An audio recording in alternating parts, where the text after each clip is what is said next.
Assalamualaikum warahmatullahi wabarakatuh. Bismillahirrahmanirrahim. Alhamdulillahi rabbil alamin. Lahul hamdu wa lahul fadlu wa lahul thana'ul hasan. Ashhadu an la ilaha illallah wahdahu la syarika lah. Wa ashhadu anna sayyidana Muhammadan abduhu wa rasuluh. Allahumma salli ala sayyidina Muhammadin al-fatih lima uliq wal khatim lima sabaqa nasiril haqqi bil haqq wal hadi ila siratikal mustaqim wa ala alihi wa sahbihi haqqa qadrihi wa qadarihi al-azim. Ba'du. Yang saya muliakan dan saya hormati pengasuh pesantren Al-Hikmah An-Najiyah Abi Halim, Matta'anallah bituli hayati.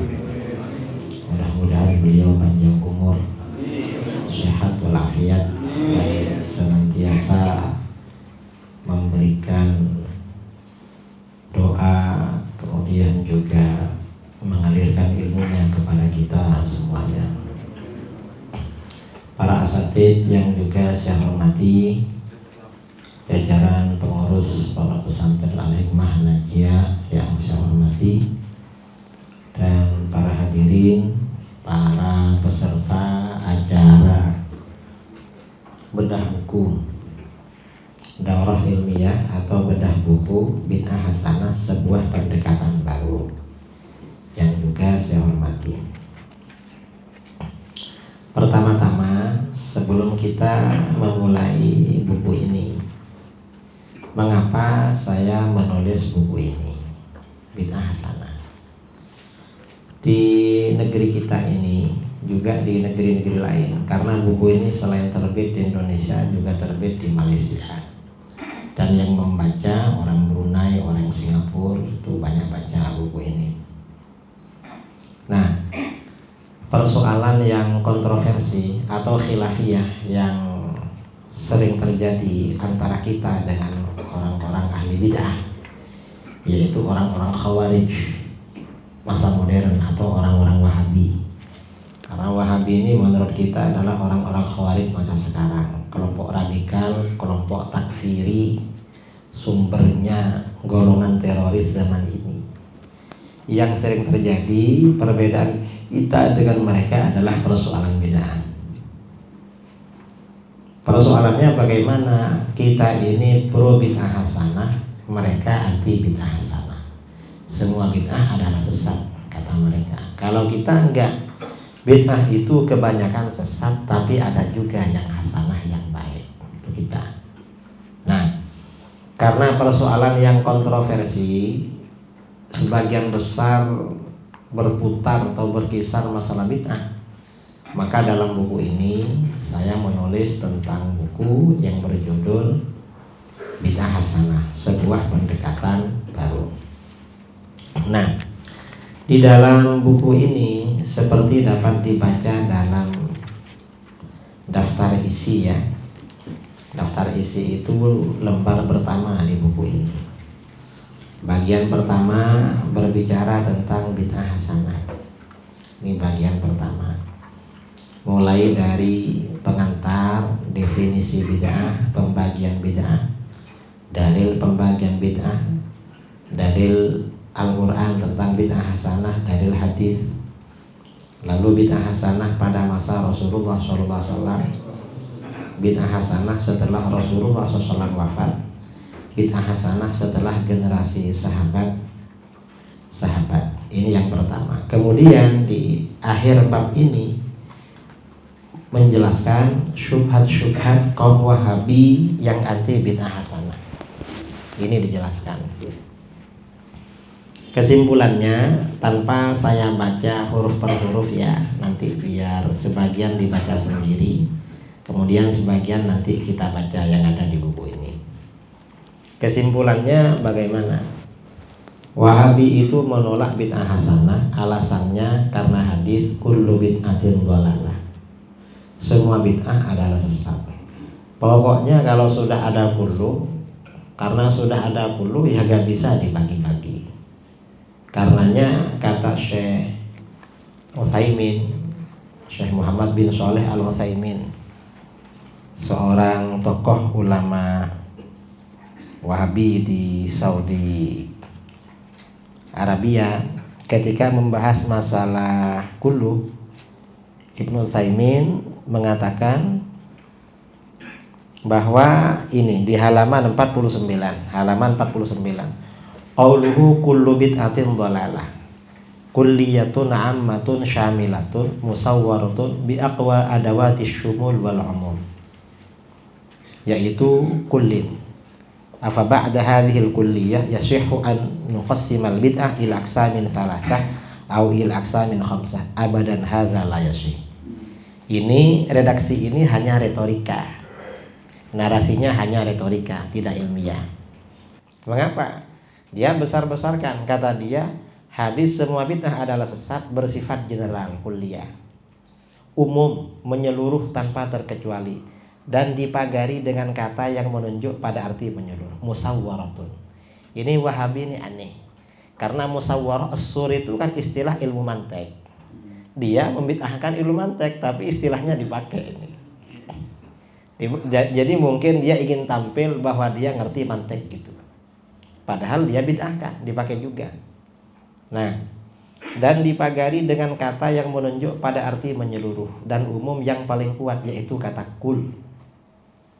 Apakah setelah ketetapan menyeluruh ini kita dibenarkan membagi bid'ah menjadi 3 bagian atau menjadi 5 bagian? Selamanya ini tidak akan pernah benar, la yasih, kata dia.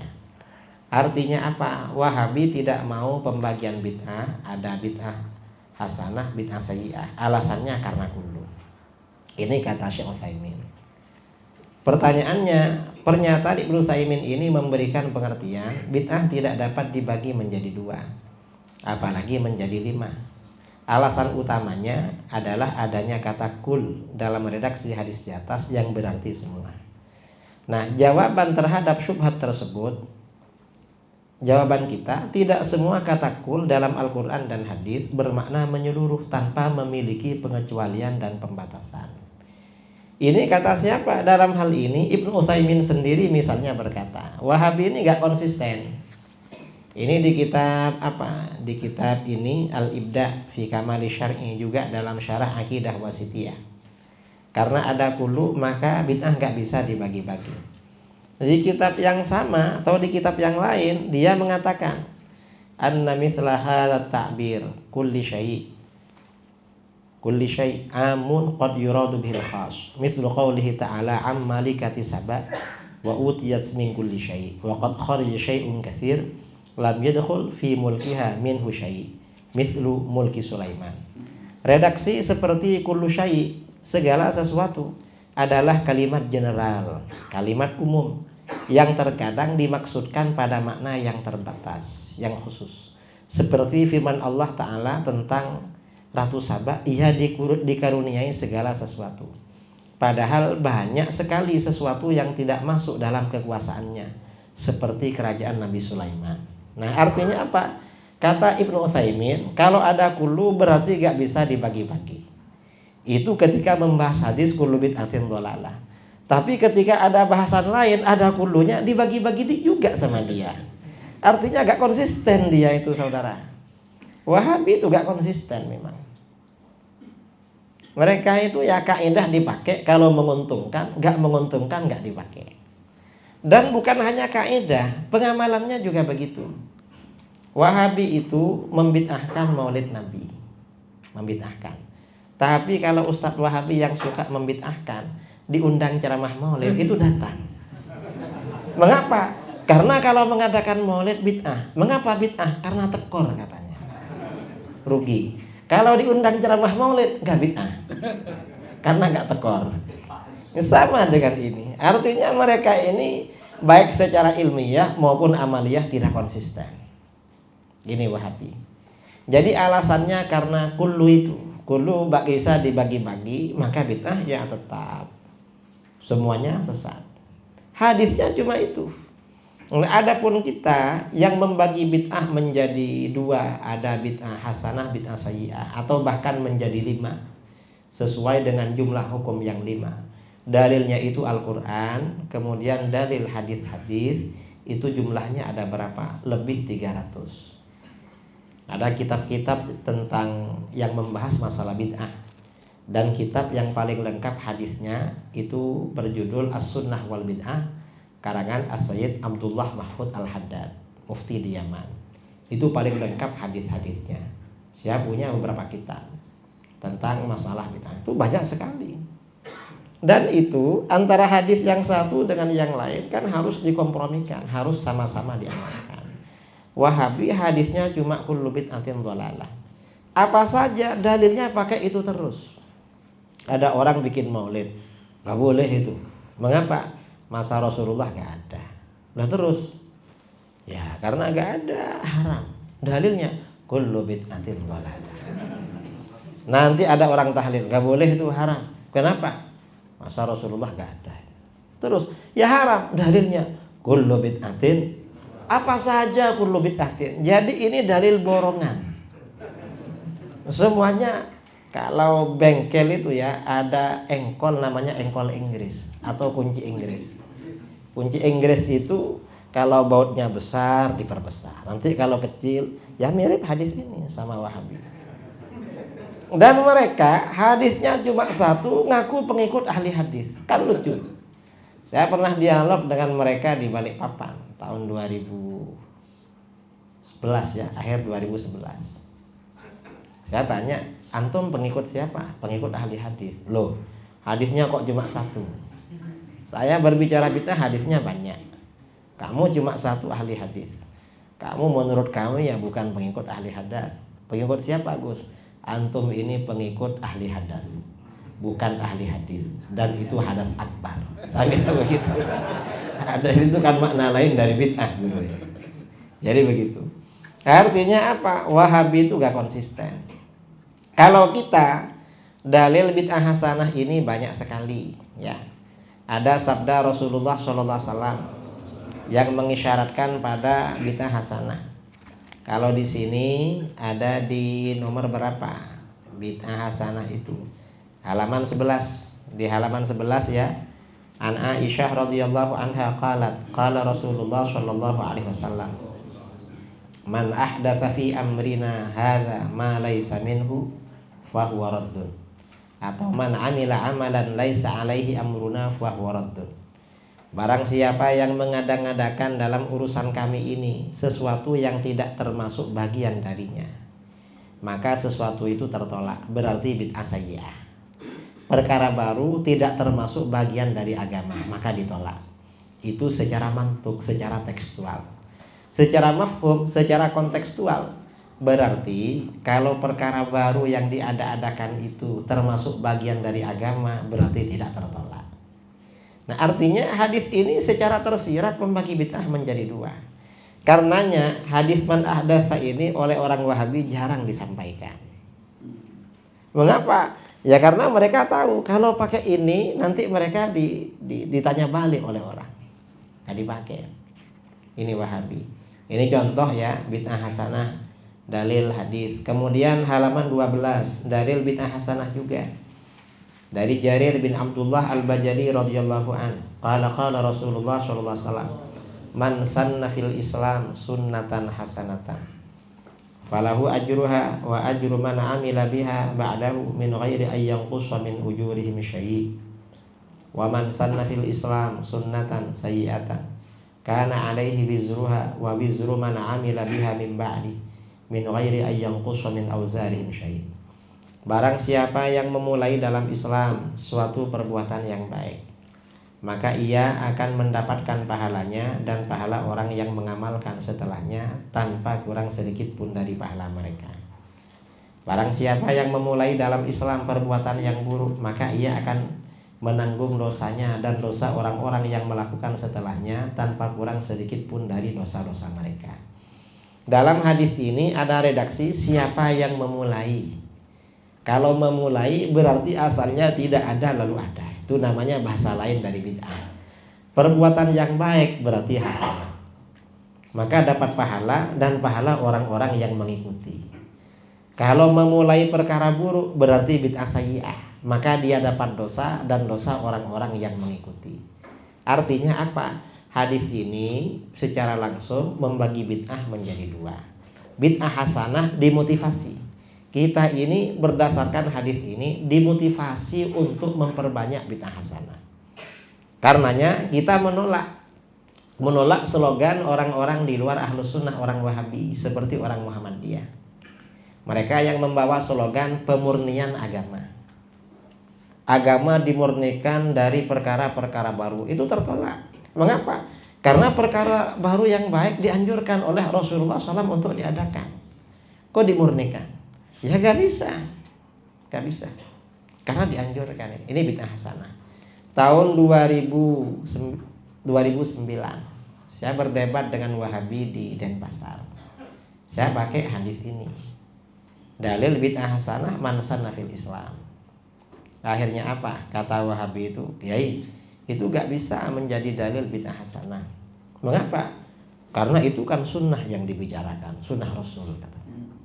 Saya bilang sama dia, yang dimaksud sunnah di sini bukan sunnah Rasul, tapi sunnah secara bahasa, yaitu perbuatan. Karenanya di sini ada dua sunnah yang berlawanan, sunnah hasanah, sunnah sayyi'ah. Kalau sunnah yang ada di sini diartikan sunnah Rasul, seperti kata ente, berarti sunnah Rasul ada dua, ada yang baik, ada yang jelek. Ente gak paham.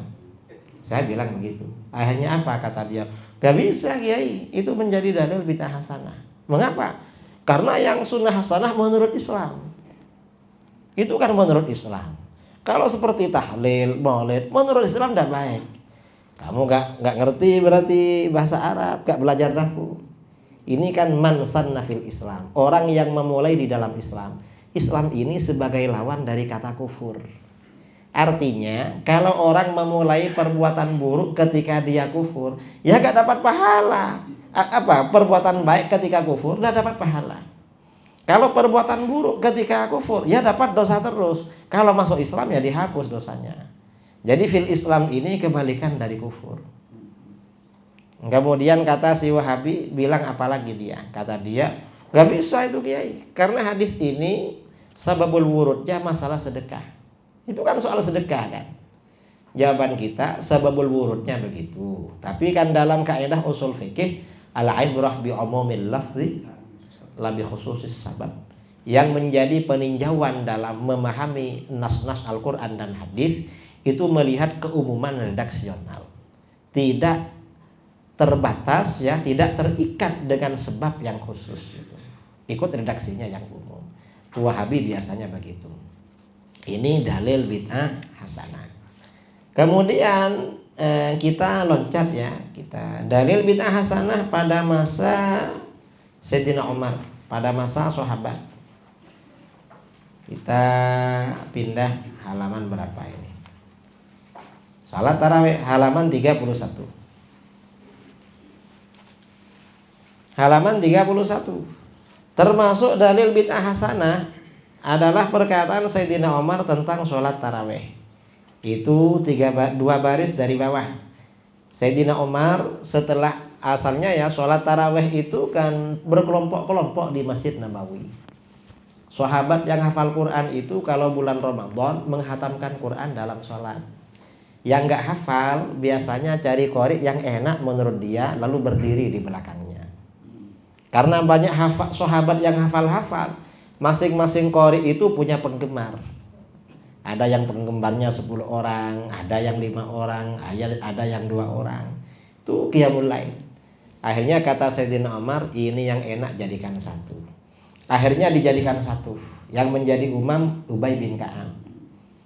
Beberapa hari berikutnya ketika para sahabat itu sholat taraweh imamnya cuma satu, sudah jadi satu, apa kata beliau? Ni'matil bid'atu hadhihi. Ini bid'ah terbaik ini. Ini kata Sayyidina Umar. Artinya apa? Bid'ah hasanah diakui oleh Sayyidina Umar. Karenanya beliau mengatakan bid'ah terbaik. Nah, ini biasanya kalau dalil ini kita sampaikan, Wahabi cari-cari alasan untuk menolak.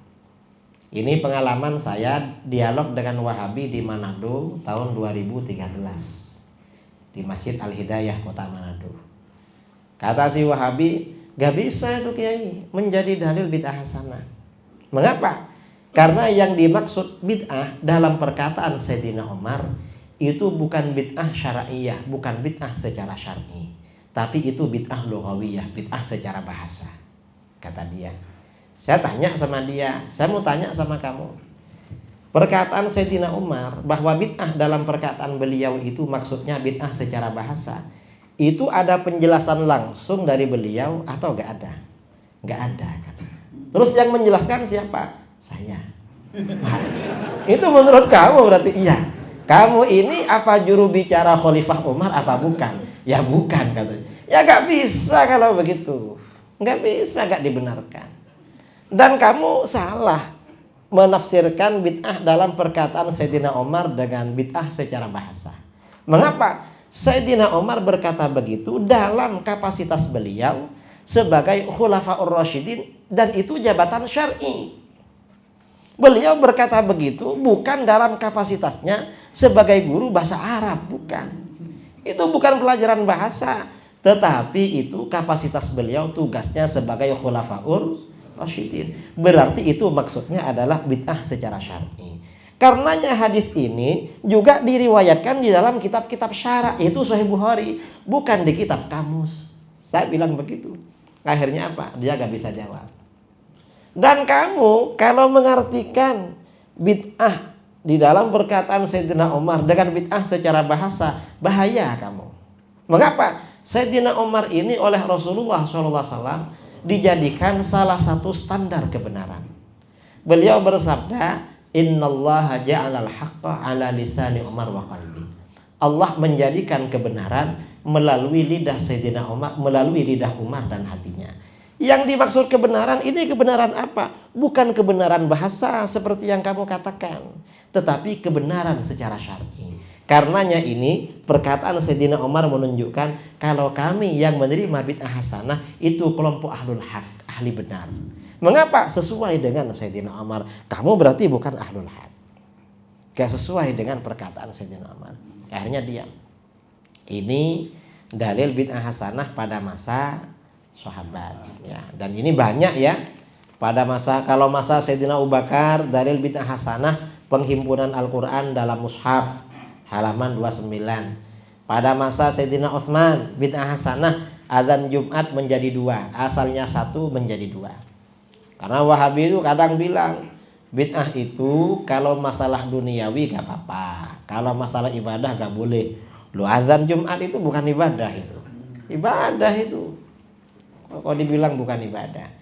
Kemudian bid'ah hasanah pada masa Sayyidina Ali, sholat Id dalam satu kota di 2 tempat. Asalnya masa-masa sebelumnya sholat hari raya di tiap daerah itu cuma 1. Masa Sayyidina Ali sudah 2. Sekarang ini satu kota bukan 2 tempat tapi 2000 tempat itu. Seperti di kota Bogor itu. Itu sudah berubah memang. Ini bid'ah hasanah. Kemudian dalil-dalil bid'ah hasanah banyak sekali ya. Kita pindah kepada syubhat-syubhat kaum Wahabi. Syubhat pertama, kaum Wahabi yang menolak bid'ah hasanah. Halaman 48. Wahabi ini, syubhat pertama kaum Wahabi adalah penolakan mereka terhadap bid'ah hasanah dengan alasan agama telah sempurna. Dasarnya mana? Al-yauma akmaltu lakum dinakum. Pada hari ini aku sempurnakan bagimu agamamu. Apa saja Wahabi kalau menolak pakai dalil Al-Quran, dalilnya ini. Ada orang bikin maulid, pasti mereka haram itu, gak boleh. Mengapa? Pada masa Rasulullah gak ada maulid. Coba kalau pernah ada maulid, kiai siapa yang diundang ceramah? Gak ada kan? Ini kata Wahabi. Dan agama sudah sempurna, gak boleh ditambah-tambah. Dalilnya kalau gak percaya agama sempurna, dosa, murtad, kafir. Dalilnya mana? Al-yauma akmaltu lakum dinakum. Nanti apa saja dalilnya itu terus. Agama sudah sempurna loh, gak boleh tambah-tambah. Kalau gak percaya, dosa. Dalilnya al-yauma akmaltu lakum dinakum. Saya ceramah di depan mereka di Solo, saya bilang agama memang sudah sempurna, cuma otak kalian yang belum sempurna. Karena yang dimaksud kesempurnaan agama ya. Jadi menurut kaum Wahabi, ayat di atas menegaskan kesempurnaan agama.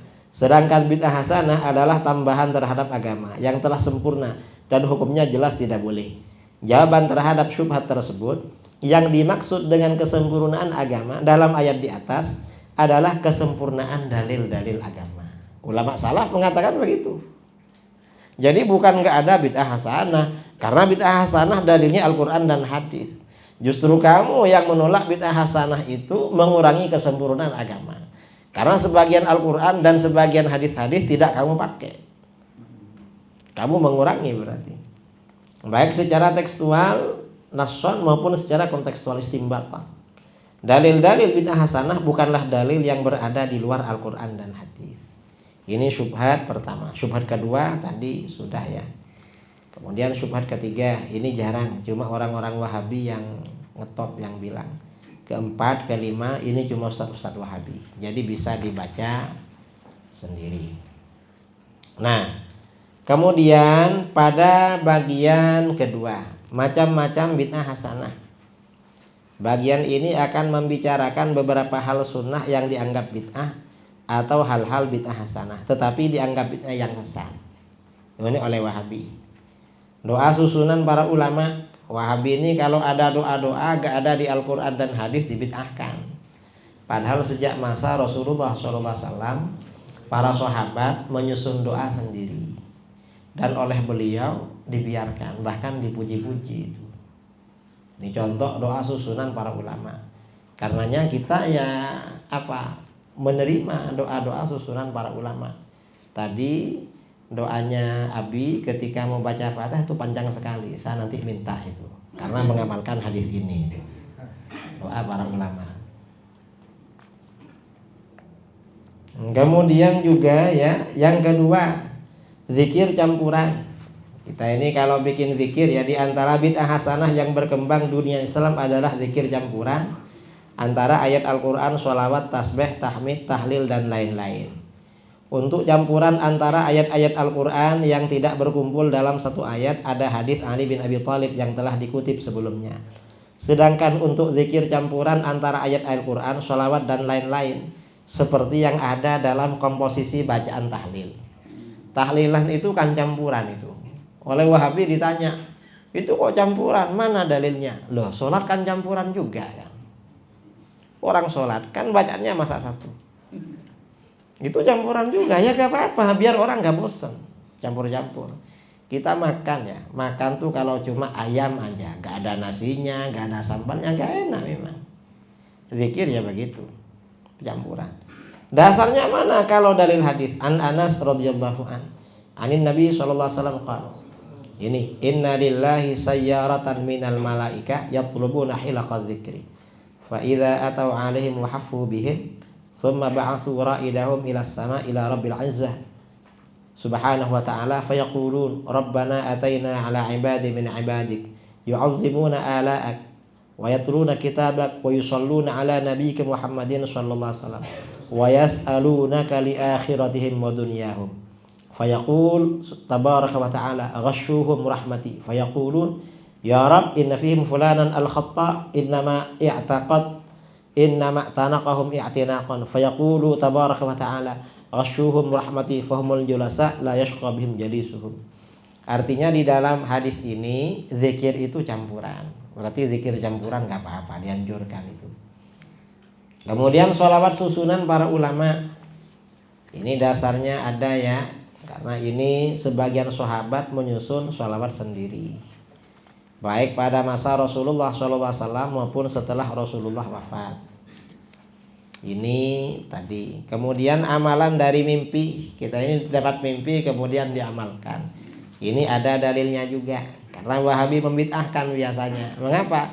Karena Wahabi gak pernah mimpi amalan itu. Makanya gak percaya itu.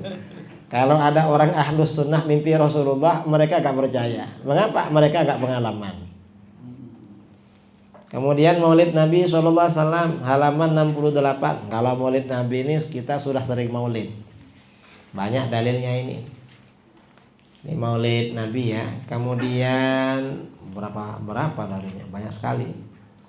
Kemudian 76 syair-syair yang memuji Rasulullah SAW dalam maulid. Ini dalilnya hadis-hadis ini. Pujian-pujian di dalam hadis-hadis ini sudah ya. Kemarin bulan maulid saya ceramah masalah ini.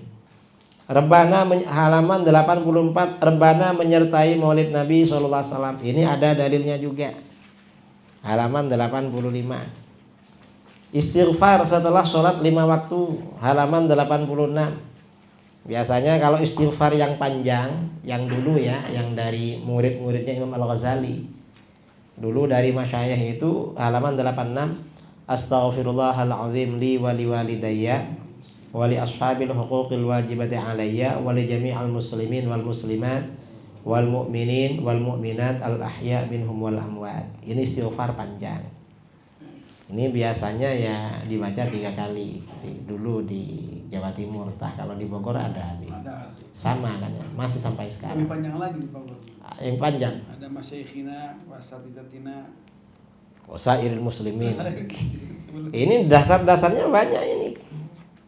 Artinya bukan masalah bid'ah. Kemudian halaman 93 manfaat zikir tahlilan bagi orang mati. Ini juga ada, karena orang Wahabi mengingkari zikir untuk orang mati, mengingkari. Dan itu ada hadisnya. Halaman 83 an Jabir bin Abdullah Al-Ansari radhiyallahu anhu qala kharajna ma'a Rasulillah sallallahu alaihi wasallam yauman ila Sa'd bin Mu'adz hina tuwfi. Qala falamma shalla alaihi Rasulullah sallallahu alaihi wasallam wa wudi'a fi qabrihi wa suwiya alaihi sabbaha Rasulullah sallallahu alaihi wasallam fasabbahna tawilan. Thumma kabbara fakabbarna faqil ya Rasulullah lima sabbahta thumma kabbarta qal laqad tadayaqa ala hadzal 'abdi shalih qabruhu hatta farrajahu Allahu anhu. Ada sahabat dimakamkan, setelah dikubur yang mensolati juga Rasulullah SAW. Rasulullah gak langsung pergi, justru duduk-duduk, lalu Rasulullah membaca subhanallah dalam waktu yang lama. Para sahabat ikut baca, lalu Rasulullah baca Allahu Akbar, para sahabat ikut baca Allahu Akbar. Dalam satu riwayat yang kedua, Rasulullah baca la ilaha illallah subhanallah. Para sahabat ikut baca. Selesai baca, Rasulullah ditanya, kenapa tadi baca subhanallah, baca Allahu Akbar? Apa jawaban beliau? Hamba Allah yang soleh ini tadi dijepit oleh kuburannya. Karenanya dibacakan zikir hingga Allah lepaskan dari jepitan kubur. Artinya apa? Zikir untuk orang mati bermanfaat. Ini orang soleh dijepit kuburan. Kira-kira yang gak soleh bagaimana? Dan ini yang menyaksikan soleh itu Rasulullah. Karenanya kata para ulama, hadis ini termasuk hadis mengerikan tentang alam kubur. Yang meninggal orang soleh, yang bersaksi Rasulullah. Kalau yang bersaksi tetangga, itu kadang gak valid. Karena almarhum ini baik apa enggak? Walaupun gak baik, orang bilang baik, cuma sambil senyum-senyum. Loh kok senyum? Ya kita tahulah. Cuma mau bilang gak baik gak enak tetangga. Artinya toleransinya tinggi tetangga kita ini. Kesaksiannya gak valid. Ini yang bersaksi Rasulullah, yang mensolatkan beliau, dijepit oleh kuburan. Perlu dibacakan zikir. Ini artinya zikir tahlil itu bermanfaat, bukan tidak bermanfaat. Ini dalil tahlil ya. Kemudian doa bersama dan mengamini doa orang lain. Kalau Wahabi itu gak ada doa bersama, Muhammadiyah gak ada doa bersama. Kalau ada doa bersama, tangannya gak diangkat, gak baca amin. Mengapa? Nanti mereka tanya mana dalilnya. Ya mereka gak tahu, berarti makanya tanya itu. Coba ngaji ke sini ya tahu. Gak mau mondok ke Al-Hikmah Najiyah guru ya, hanya gak tahu.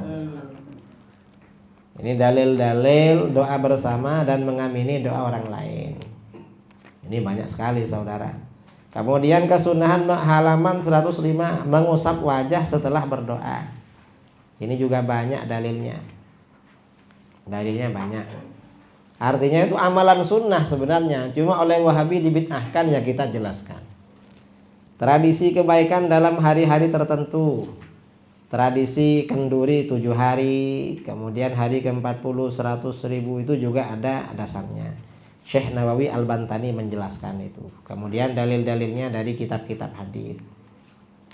Kemudian apalagi nih? Memegang tongkat saat khutbah ini sebenarnya bukan bid'ah, sunnah. Karena Rasulullah SAW ketika khutbah pegang tongkat. Ini mengapa saya jelaskan? Karena orang-orang Wahabi, orang-orang Muhammadiyah menganggap itu bid'ah. Padahal dalil tentang tongkat itu hadisnya ada sekitar 30. Ini banyak. Dan ini ada masjid-masjid yang aswaja sekarang nggak pakai tongkat. Padahal ahlus sunnah. Ini saya pernah ya. Jadi setelah Masjid Raya Banda Aceh, saya diundang ke Masjid Raya Banda Aceh 2015. Minta ceramah di sana. Yang mengadakan acara orang-orang aswaja. Takmirnya, DKM-nya orang Wahabi dulu. Saya waktu ceramah sama ulama sana dibilang, Kiai boleh sebut kesesatan Wahabi, tapi jangan sebut nama Wahabi. Ya dah, saya sebut aliran sesat. Saya bicara Wahabi gak nyebut Wahabi, tapi aliran sesat. Selesai acara saya tanya, kenapa saya gak boleh nyebut Wahabi? Saya ini gak enak kalau gak nyebut Wahabi, karena itu wiritan saya tiap hari. Hanya apa? Ini DKM-nya Wahabi, Kiai, takmirnya Wahabi. Loh, kok bisa? Ini kan didirikan oleh Ahlus Sunnah. Sultan Iskandar Muda itu kan Ahlus Sunnah, pendiri Masjid Raya.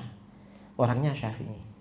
Ternyata katanya modus, diambil satu persatu pengurusnya sampai mereka yang menguasai. Saya bilang nggak boleh, ini tanggung jawab antum. Antum berdosa kalau membiarkan, ini mungkar, ini harus diambil alih. Tata cara ibadah harus Syafi'i. Akhirnya apa saudara? Menjelang bulan Ramadan, pas hari Jumat terakhir bulan Sya'ban, kawan-kawan aswaja ini berkumpul di Masjid Raya. Khotibnya ditahan. Yang mau khutbah ditahan, menunggu azan 2 kali. Menunggu azan pertama baru duduk. Kalau sebelum azan nggak boleh duduk. Setelah azan pertama harus sholat qobliyah dulu. Baru setelah itu duduk, baru azan kedua. Kalau azan 1 kali itu biasanya kan langsung duduk ke mimbar itu. Saya beberapa kali ya diundang khutbah, pernah di masjidnya Muhammadiyah pernah khutbah. Di masjidnya Wahabi pernah. Biasanya langsung duduk, begitu duduk diazani. Itu mereka. Nggak pegang tongkat. Akhirnya waktu itu disuruh pegang tongkat. Akhirnya ada orang Wahabi dari Aceh yang satu grup WA dengan saya. Itu kenapa orang-orang Ahlus Sunnah itu mempersoalkan tongkat? Saya tanya, tongkat apa itu? Tongkat di masjid. Tongkat apa di masjid? Tongkat waktu khutbah Jumat. Ya kalau nggak tongkat harus dipersoalkan. Lah kenapa? Lah karena itu sunnah. Dia tanya, sunnahnya siapa? Lah siapa yang ngajari sholat Jumat? Kan Rasulullah. Bukan orang Aceh, bukan orang Nusantara. Ya sunnahnya Rasulullah. Apa ada hadisnya? Minta berapa hadisnya? Akhirnya diam, akhirnya pakai tongkat itu. Makanya di sini dijelaskan sebenarnya masalah sunnah ya, cuma karena orang-orang sekarang nggak tahu. Dikiranya tongkatan kalau mau pergi aja, padahal itu untuk khutbah Jumat. Karena kiai-kiai itu keluar untuk ke masjid untuk khutbah, makanya bawa tongkat itu. Kemudian 125 zikir keras jahar setelah sholat. Itu ada dalilnya. Rasulullah SAW kalau mengucapkan salam dari sholatnya berzikir dengan suara yang paling nyaring. Suara beliau nyaring sekali. Kana Ibnu Zubair an Abi Zubair qala. Ini hadis riwayat Muslim. Kana Ibnu Zubair radhiyallahu anhuma yaqul fi duburi kulli sholatin hina yusallim la ilaha illallah wahdahu la syarika lah. Lahul mulku wa lahul hamdu wa huwa ala kulli syai'in qadir. La haula wa la quwwata illa billah. La ilaha illallah wa la na'budu illa iyyah. Lahun ni'mah wa lahul fadl wa lahus tsana'ul hasan. La ilaha illallah mukhlishina lahud din walau karihal kafirun. Wa qala kana Rasulullah sallallahu alaihi wasallam yuhallilu bihinna dubura kulli shalah. Kata Ibnu Zubair, Rasulullah SAW selalu mengeraskan suara dengan bacaan tersebut setiap selesai sholat. Dalam riwayat lain di bawahnya ini, An Abdullah bin Zubair radhiyallahu anhu qala kan Rasulullah sallallahu alaihi wasallam idza sallama min sholatihi yaqul bi shautihil a'la. Jadi suaranya paling nyaring. Makanya kita zikir jahar. Cuma di dalam mazhab Syafi'i, kata Imam Syafi'i, zikir jahar setelah sholat itu beliau lebih afdal tidak jahar. kecuali kalau tujuannya taklim lil makmumin, kata beliau. Sebagian ashab seperti Imam Mutawalli mengatakan jahar itu sunnah. Kalau kita ini apakah melanggar Imam Syafi'i? Tidak melanggar. Kita taklim juga. Taklimnya di mana? Kalau gak jahar, jamaahnya kabur, nggak baca zikir. Makanya sekarang jahar, karena biar jamaah tidak kabur itu, nggak ada yang zikir itu. Jadi begitu. Ini masalah zikir jahar habis sholat. Nah, saya kira sampai di sini ya. Ini halaman 130 ini dalil buku Bid'ah Hasanah. Yang 131 ini buku lain. Sebagian buku lain dimasukkan di sini karena terlalu tipis, biar gak terlalu tipis gitu. Jadi itu bagian lain sebenarnya. Untuk buku Bid'ah Hasanah ini sudah selesai. Tadi kata Abi ada waktu untuk sesi diskusi atau tanya jawab. Pertanyaan boleh diarahkan ke saya, tapi sebaiknya arahkan saja ke Abi. Abi menyampaikan. Oh itu. Waktu saya kembalikan kepada beliau. Assalamualaikum warahmatullahi wabarakatuh.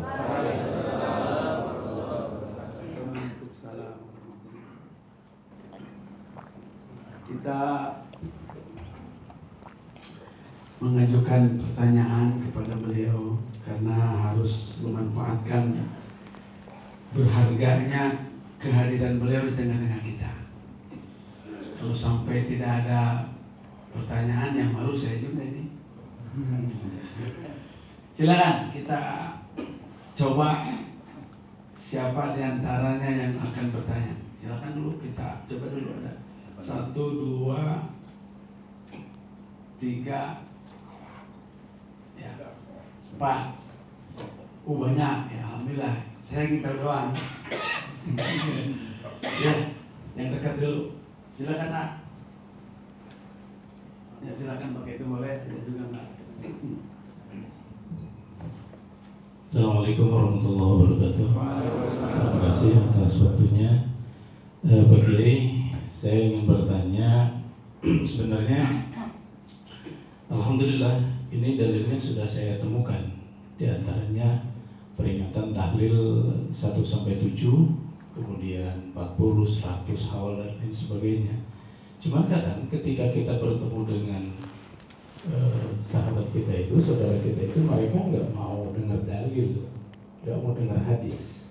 Kira-kira ada nggak dalil nakli yang bisa kita utarakan supaya mereka paham kalau tahlil 1, 7 itu adalah berasal dari Islam itu sendiri? Karena kuat sekali mereka mengaitkannya itu dengan budaya Hindu gitu. Yang kedua, berkaitan dengan sholat. Kalau kita sholat ini senantiasa ada ucapan atau ada suara yang kita keluarkan. Sementara Wahabi ini enggak, mereka sholat diem gitu, nggak ada suaranya sama sekali, hanya takbir intikal saja yang ada. Ini bagaimana hukumnya? Apakah memang harus dalam sholat itu kita ada suara yang keluar yang terdengar minimal oleh kita sendiri? Itu saja barangkali. Terima kasih. Assalamualaikum warahmatullahi wabarakatuh. Sebentar dulu nih, dipastikan dulu penemuan adanya dalil sholat diam menurut versi Wahabi ada di mana? Itu aja di lapangan aja. Begitu. Baik, ini pertanyaannya buat Pak Kiai. Karena tadi disebutkannya Pak Kiai begitu ya. Dalil nakli. Biasanya tapi mereka nggak pakai dalil nakli ya. Mintanya dalil nakli dari hitungan tahlil 1, 2, 7 dan 40 atau dan seterusnya. Yang kedua yaitu tentang sholatnya diam. Maka silakan. Kalau yang tradisi 7 hari itu dalil naklinya itu ada asar dari Imam Tawus, diriwayatkan oleh Imam Ahmad dalam Az-Zuhud, juga dari Imam Mujahid atau siapa. Kalau yang dari Imam Tawus itu kata Imam Suyuti sahih, Imam Tawus berkata innal mauta yuftanuna fi quburihim sab'an fakanu yastahibbun ayyut'ama anhum tilkal ayyam. Orang-orang yang meninggal itu diuji oleh malaikat mungkar nakir selama 7 hari.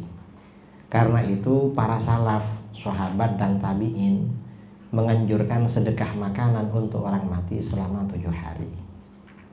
Artinya ada asar. Dalam kitab Al-Hawi lil Fatawi karangan Imam As-Suyuti, di kota Mekah tradisi 7 hari berlangsung sampai abad 10 Hijriah ketika beliau masih hidup. Dan di Mekah itu gak ada orang Hindu. Orang Hindu gak ada. Artinya itu memang dari Islam. Yang pertama, masalah orang Wahabi yang bilang itu tradisi Hindu. Saya itu sering undangan ke Bali. Saya tanya orang-orang Islam di Bali, gak pernah ada undangan 7 hari. Hindu tuh ya? Iya, Hindu gak ada seperti itu. Dan di Jawa, di daerah Lumajang, di daerah Jember, itu ada masih orang Hindu sisa-sisa Majapahit dulu. Gak punya tradisi 7 hari. Jadi seperti itu. Itu ya hanya untuk menjatuhkan kita aja, dihubung-hubungkan dengan Hindu. Masalah tradisi kenduri. Dan kalaupun seandainya Hindu juga punya, kalau kita punya ya gak masalah. Kita kan sumbernya Al-Quran, hadis para sahabat. Berarti yang kebetulan sama-sama punya berarti. Dan seandainya kita gak punya tradisi, lalu Hindu punya, di dalam fikih Wahabi itu biasanya melarang ya, menyerupai agama lain pakai hadis, man tasyabbaha biqaumin fahuwa minhum. Siapa yang menyerupai suatu kaum di luar agamanya berarti termasuk golongan mereka. Kata para ulama, tasyabbuh dengan pengikut agama lain itu haram, syaratnya ada 2. Apa? Pertama, ayyakunal fi'lu madhmuman fi syar'i. Perbuatan yang kita tiru itu memang perbuatan tercela menurut agama. Kalau perbuatan yang kita tiru bukan perbuatan tercela, gak masalah. Kita ini khutbah Jumat, ngaji, seminar, pakai mikrofon, pakai listrik. Ini dari mana? Kan orang Yahudi yang bikin. Tapi gak apa-apa. HP ini kan asalnya orang Amerika, orang Jepang, orang Korea, orang Cina. Belum ada HP produk Indonesia. Gak masalah. Mengapa? Itu bukan perbuatan tercela menurut syarat. Yang kedua, dilarang meniru agama lain. Syaratnya yang kedua, ayyakuna biqasdit tasyabbuh. Orang yang melakukan itu tujuannya meniru agama lain itu. Itu tujuannya. Yang kedua, yang ada nasnya itu haul. Haul itu juga ada nasnya ya, haul. Yang haul itu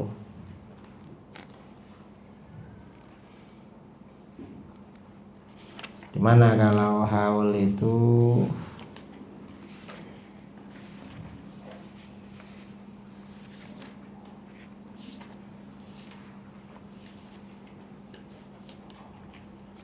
halaman 114. Muhammad bin Ibrahim qal kana Nabi sallallahu alaihi wasallam ya'ti qubur syuhada ala ra'si kulli haulin. Ini haul kan. Fayaqul assalamu alaikum bima sabartum fa ni'ma uqbad dar wa Abu Bakar wa Umar wa Utsman. Dari Muhammad Ibrahim, Nabi SAW selalu mendatangi makam para syuhada setiap tahun, setiap haul, setiap permulaan tahun haul. Lalu berkata, salam sejahtera semoga buat kalian sebab kesabaran kalian. Maka alangkah baiknya tempat kesudahan itu. Hal ini juga dilakukan oleh sahabat Abu Bakar ketika menjadi khalifah, lalu Umar dan Utsman ketika jadi khalifah. Sayyidina Ali jadi khalifah, sibuk perang saudara dan istana pindah ke Kufah di Irak. Jauh dari makam syuhada Uhud. Makanya beliau gak melakukan karena sudah jauh. Jadi itu. Ini haul ini yang ada asarnya ya. Haul itu ziarah kubur memang. Kalau yang 40 hari, 100, 1000 itu kita cukup dengan fatwanya Syekh Nawawi Banten halaman 110. Dalam kitabnya Nihayatul Zain, Syekh Nawawi berkata, "Wa tasadduq 'anil mayyit biwajhin syar'iyyin matlub. Wa la yataqayyadu bi kaunihi 7 ayyam aw aktsar aw aqall. Wa taqyiduhu bi ba'dil ayyam minal awaidi faqat." Kama afta bidzalika Sayyid Ahmad Dahlan. Waqad jarat ahdatun nas bitasadduq anil mayyit fi thalithin min mauti wa fi sabi'in wa fi tamamil ashrin wa fil arba'in wa fil mi'ah wa ba'da dhalik yuf'alu kulla sanatin haulan fi yaumil maut kama afada Syekhuna Yusuf As-Sumbulawaini. Artinya tradisi ini berlangsung sejak masa-masa beliau dan beliau tidak membid'ahkan. Dan ini cukup ya pernyataan Syekh Nai Banten, apalagi dari guru-gurunya, ini cukup bagi kita. Sudah nas bagi kita. Karena kita mengikuti para ulama. Kalau Wahabi yang nggak mau dengar itu biasanya Wahabi hasil cuci otak. Kamu dengar.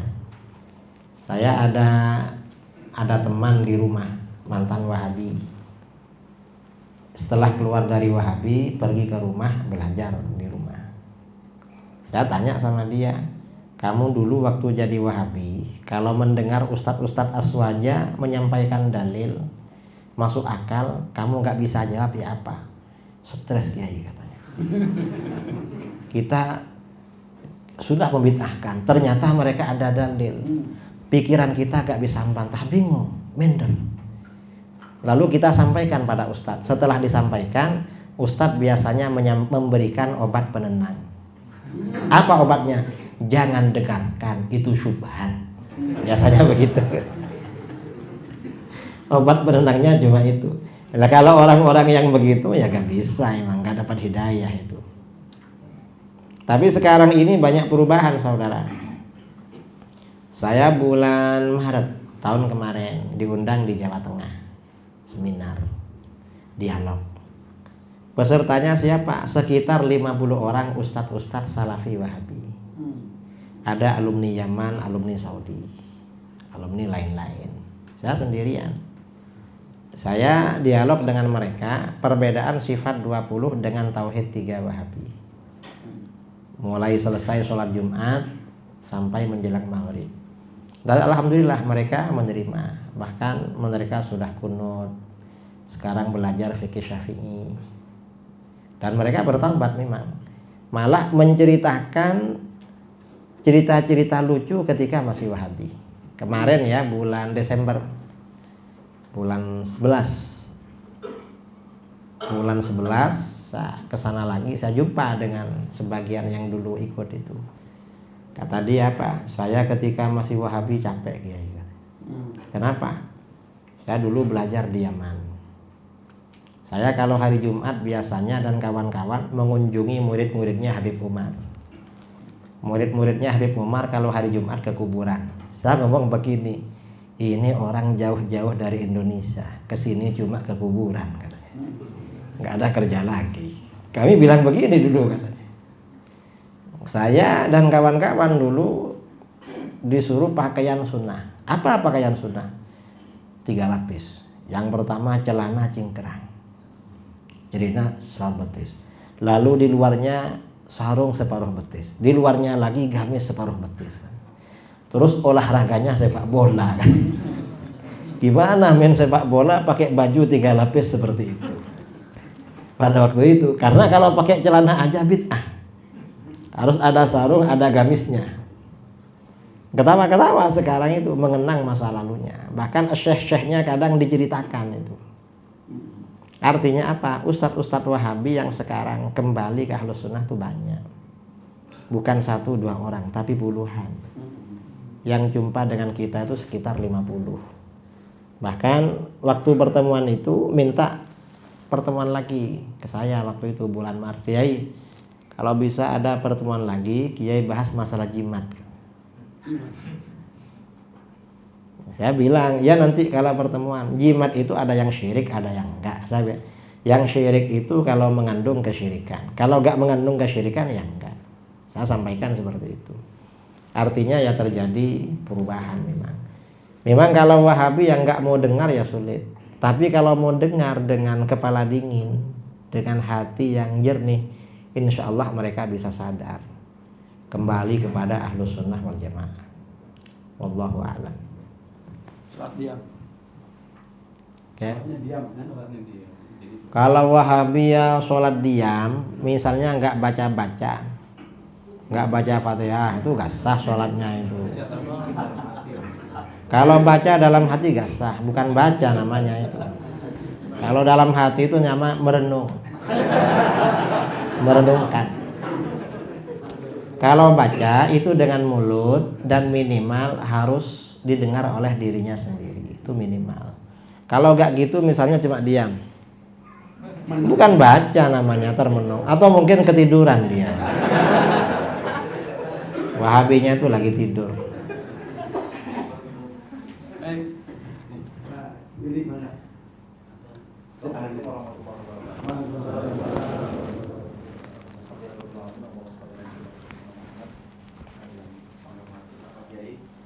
Alhamdulillah pada kesempatan malam ini saya pertemuan yang kedua dengan Pak Kiai. Yang pertama di Karawang dulu 2018 waktu mengisi tausiah dan kebetulan saya dinas di sana.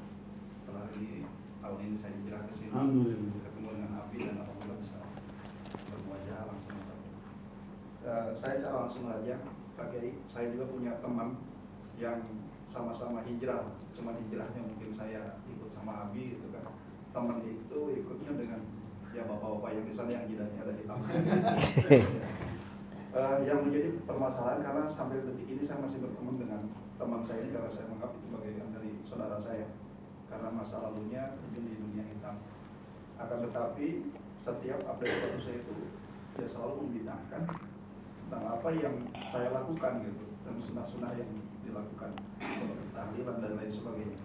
Mungkin kalau Pak Kiai udah banyak, karena kalau menurut Ustaz Hidayat bahwa perpustakanya berjalan itu diantaranya Kiai gitu. Jadi bagi kami dalam masalah ini adalah krisis kepercayaan terhadap para ulama yang sekarang. Harus kemana kami untuk mengarahkannya? Di antaranya satu paling yang membinakan itu mencium Quran itu udah haram itu dan bid'ah karena tidak ada dilakukan di zaman Rasul. Padahal pembukuan atau secara Quran itu kan bukan di zaman Rasulullah gitu. Karena mungkin Rasulullah mencium Quran. Kalau secara logika saya ke situ. Jawaban saya sampai seperti itu. Tapi dari mereka itu tetap untuk meminta hadisnya mana. Oleh itu untuk penjelasan dari Pak Kiai dan bagaimana cara saya menyikapi kepada teman saya sendiri itu agar tetap saya berhubungan baik dan bisa untuk merubah, setidaknya memberikan wawasan kepada mereka. Terima kasih Pak Kiai. Langsung saja. Masalah mencium Al-Quran. Di dalam Al-Quran dikatakan, wa may yu'azzim sya'airallah fa innaha min taqwal qulub. Siapa yang mengagungkan syiar-syiar Allah, itu termasuk ketakwaan hati. Mencium itu termasuk ungkapan mengagungkan. Mencium tangan guru itu mengagungkan, bukan karena apa. Kadang ungkapan karena cinta seperti mencium istri. Kadang karena syafaqah, kasih sayang seperti mencium adik. Kita kalau punya adik kecil kan dicium itu. Itu kasih sayang namanya. Dan itu ya jelas. Masalah mencium mushaf Al-Quran, Imam Nawawi dalam kitabnya Tibyan fi Adabi Hamalatil Quran mengutip riwayat dari sebagian sahabat, Ikrimah bin Abi Jahal itu mencium mushaf. Beliau sambil mengatakan Kitabu Rabbi Al-Quran. Dan itu cukup karena Ikrimah ini sahabat. Dan tidak ada sahabat yang ingkar terhadap masalah itu. Ini masalah mencium. Kadang-kadang sebagian Wahabi seperti Syekh bin Bas ingkar. Itu kan sebagian sahabat Ikrimah. Ya sudah gak apa-apa. Kamu siapa kan? Kamu bukan sahabat begitu. Kita ikut sahabat aja.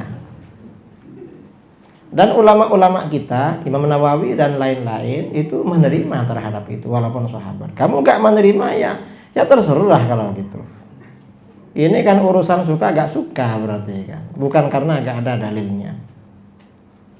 Ini masalah mencium. Itu kan penghormatan namanya. Termasuk takzim. Saya kira itu. Jadi ada sahabat namanya Ikrimah bin Abi Jahal mencium Al-Quran.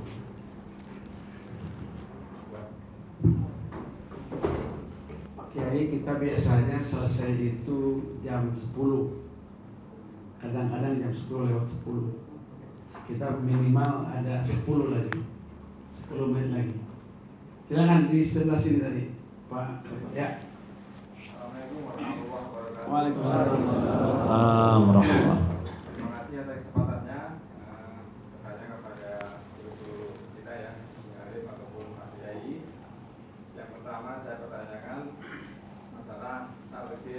mayit. Hakim. Ya, talqin mayit. Ini mohon penjelasannya untuk apa namanya, hadis ataupun apa ya yang menguatkan pelaksanaannya. Terus yang kedua, sama seperti Abi Yudung tadi, biasanya kalau saudara kita itu saudara yang lain ya dari kita, jadi kalau seandainya datang ke masjid mau sholat maghrib ataupun yang lainnya, kadang-kadang langsung di depan langsung takbir. Saya lihatnya nggak ada niat, nggak disoli apa segala macam. Nah itu sholatnya bagaimana? Ya itu aja. Terima kasih. Assalamualaikum warahmatullahi wabarakatuh. Assalamualaikum warahmatullahi wabarakatuh ya. Yang pertama apa, Abi? Talqin itu dalilnya hadis riwayat At-Tabrani dari Abu Umamah. Sebagian ulama mengatakan kuat, sebagian mengatakan dhaif hadis itu. Tetapi talqin ini kata Ibnu Qayyim al-Jauziyah dalam kitab Ar-Ruh diamalkan oleh kaum muslimin syarqan wa gharban, di barat dan di timur. Gak ada yang ingkari soal talqin dari dulu. Dan hadisnya ada. Dan mazhab 4 sepakat menerima talqin itu. Talqin yang biasa kita baca. Jadi gak ada masalah. Cuma di sini gak disebutkan mungkin talqin karena selesai ya. Nanti kalau bikin buku lagi sama saya. Talqin. Yang pertama, kalau ada orang Wahabi ke masjid, masuk ke masjid langsung takbir, Allahu Akbar, gak pakai usolli, itu sholatnya sah apa enggak? Ya dilihat. Kalau niatnya jelas ya sah, kalau gak jelas gak sah sholatnya. Mengapa gak sah? Kan di dalam sholat itu yang diniatkan kan harus jelas. Kalau sholat fardu itu harus niat. Fardunya fardu apa harus ditentukan. Kalau yang lain gak wajib. Kalau gak ditentukan pokoknya sholat Allahu Akbar gak jelas tujuannya apa, gak sah itu karena innamal a'mal binniyat. Nah, untuk menjaga agar sholat ini sah, mazhab Syafi'i menganjurkan niat itu dibaca sebelum takbir. Mengapa? Agar jelas. Karena di dalam hadis ya, innamal a'malu binniyat. Amal itu tergantung niatnya. Wa innamal likulli imri'in ma nawa. Yang diperoleh seseorang hanya yang diniatkan. Kalau gak diniatkan gak diperoleh. Makanya wajib niat di dalam sholat itu. Tujuannya itu. Makanya kalau kita ini bermakmum pada orang di luar akidah Ahlus Sunnah hukumnya makruh. Kalau ada saudara ya di musola di masjid sebelah di rumahnya, imamnya Wahabi, makruh bermakmum. Kalau gak ada lagi, cuma itu yang bisa yang ngimami, kita mau cari jamaah lain gak ada. Pendapat yang kuat mazhab Syafi'i sebaiknya sholat sendirian, nggak usah makmum. Mengapa? Karena walaupun makmum nggak ikhlas berjamaah itu. Kalau imamnya beda, grundel hatinya. Saya pernah pulang dari Jawa Tengah naik bis, sampai di terminal di Bungurasih di Surabaya pas subuh. Dulu ya, mau sholat berhenti di musola. Tiba-tiba ada orang Wahabi maju, Allahu Akbar. Nggak baca basmalah, nggak baca kunut. Akhirnya hati tuh grundel. Wahabi ini gimana? Akhirnya apa? Ingat pelajaran di pondok, makanya di kitab fikih wa yukrahul iqtida bi fasikin wa mubtadi'in, makruh bermakmum pada orang fasik dan ahli bid'ah. Ini jadinya grundel, lebih baik sholat sendiri. Saya kira itu ya, Allah a'lam. Di depan dulu Pak. Sebelah sini, silakan. Silahkan. Assalamualaikum warahmatullahi wabarakatuh. Waalaikumsalam. Bismillah, alhamdulillah, wasyukurillah, wala hawla wala quwata illa billah. Ya terhormat Bapak Kiai kedua. Saya mungkin bertanya, ini sering banget terjadi atau sering sekali dengar ya malah sekitar majid. Kebanyakan majid kalau dihidupkan itu ditanyakan kepada hadirin, saksikan ini mayit jelek apa bagus. Yang jawab kebanyakan padahal tahu orang semua ini orang secara lahir orang jelek. Tapi jawabannya baik. Itu lebih baik bilang baik apa lebih baik insya Allah. Ini Ini lebih baik bilang masya Allah, apa lebih baik? Baik. Mohon penjelasan. Jadi memang ya, untuk orang mati itu dianjurkan yang disebutkan yang baik-baik saja. Sabda Rasulullah SAW, ulkuru mahasina mautakum. Orang-orang kamu yang mati sebutkan yang baik-baik aja, atau diem aja kalau nggak tahan itu. Tapi biasanya agak ramai yang bilang baik, gak jelas itu. Tangga emang nggak sholat ya. Ini baik apa enggak? Cuma gitulah, kayak orang wiritan gak jelas itu. Sepertinya orang ragu-ragu mau ngucap itu. Ragu-ragu, lebih baik baca insya Allah gitu bagaimana? Ya enak insya Allah, niat tabarruk biar dapat barokah dari Allah. Insya Allah gitu.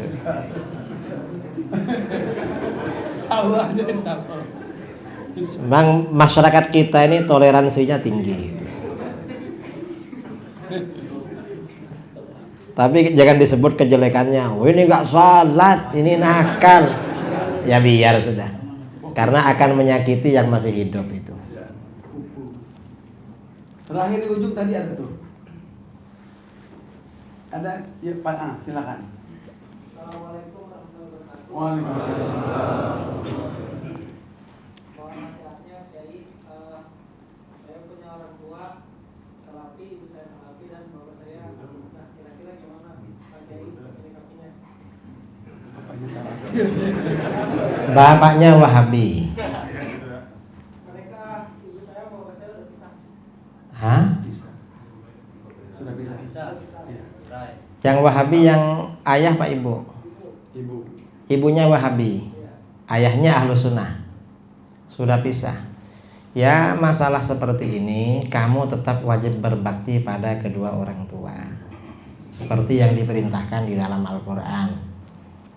Jadi dalam hadis sabda Rasulullah SAW, seorang sahabat bertanya, man ahaqqun nas bi husni sahabati. Siapa orang yang paling berhak aku temani dengan baik? Rasulullah menjawab, ummuka, ibumu. Tsumma man? Lalu siapa hai Rasulullah? Beliau menjawab, ummuka, ibumu. Tsumma man? Yang ketiga siapa Rasulullah? Beliau menjawab, ummuka. Tsumma man? Lalu yang keempat siapa? Tsumma abuk, lalu ayahmu.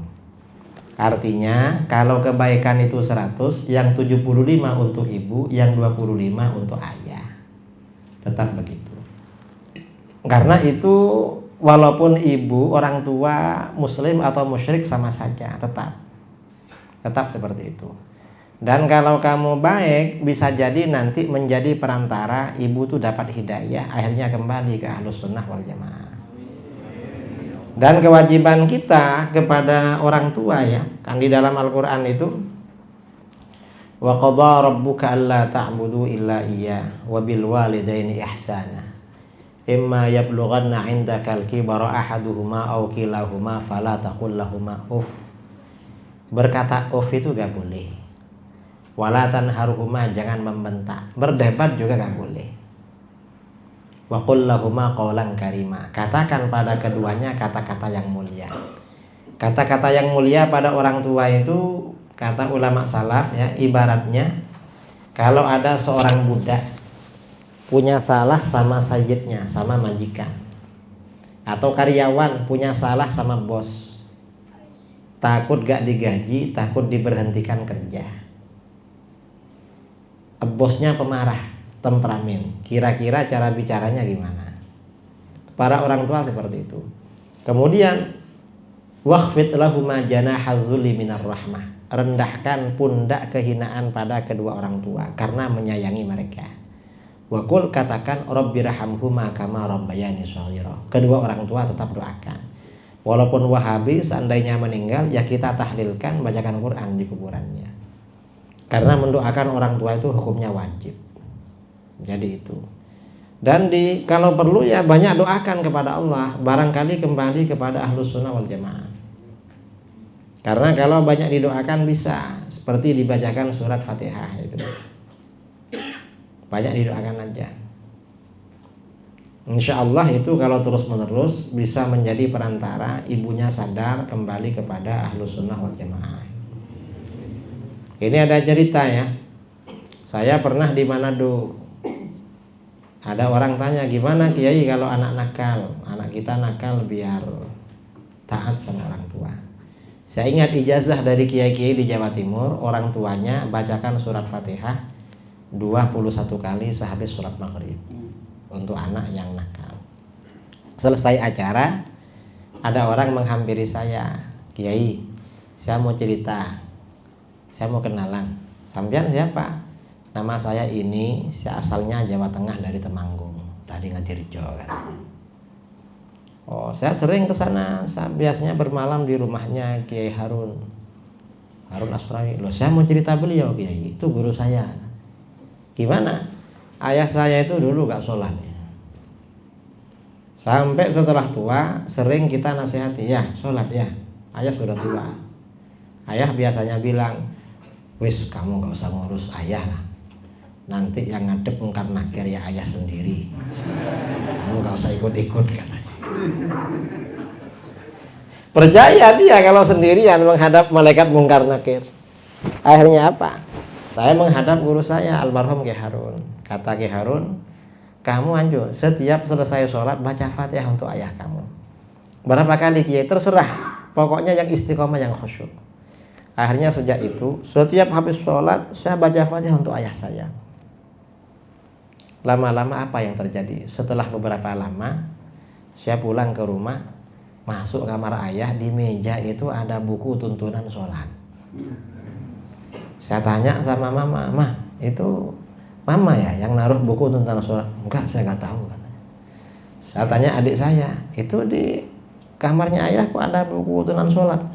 "Ayah kapan hari ke pasar, pulang bawa buku itu." Nggak taunya ayahnya diam-diam belajar sholat lagi, karena didoakan.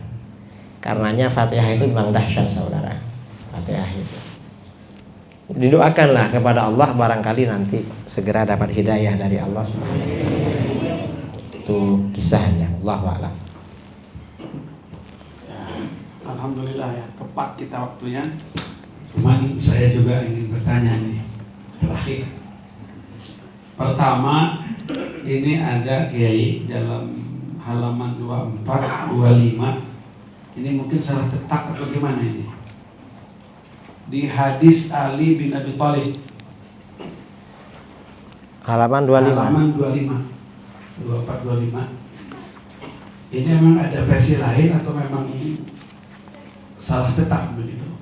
Dalam hadis tersebut 3 orang sahabat Rasul, yaitu Abu Bakar, Umar, dan Bilal. Di seterusnya juga, sedangkan Bilal mencampur antara ayat yang satu dengan yang lain. Sebenarnya ini Bilal apa Ammar? So dalam hadisnya itu Ammar. Wa qala li Ammar. Sedangkan di sini Bilal. Salah tulis tuh ya. Salah tulis. Ya, nanti mudah-mudahan bisa diperbaiki. Kemudian ini ada, mungkin kita simpulkan saja sedikit untuk masukan supaya kita nanti ada pegangan lebih dalam lagi gitu kan. Kalau ada tulisan yang dipegang bukunya, kemudian kita bertemu langsung dengan syekhnya, mu'alifnya, itu kayaknya bacaannya juga lain gitu ya. Jadi ini yang pertama, mungkin lebih detail lagi kita nanti mohon dibukukan, mungkin satu talqin, kemudian talafuz niat, usoli, kemudian cium, kublah rahmah, kublah sawah, kublah ibadah gitu kan.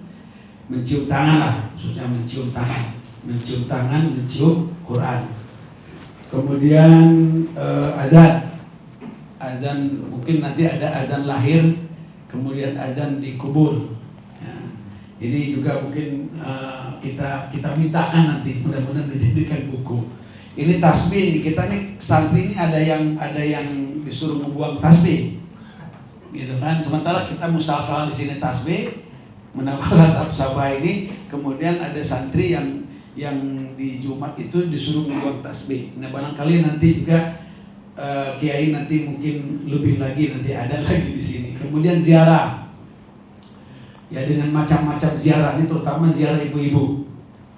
Di sini mungkin di kita pengajian kita ini maraklah ibu-ibu itu pada ziarah. Kemudian mungkin hadiah pahala.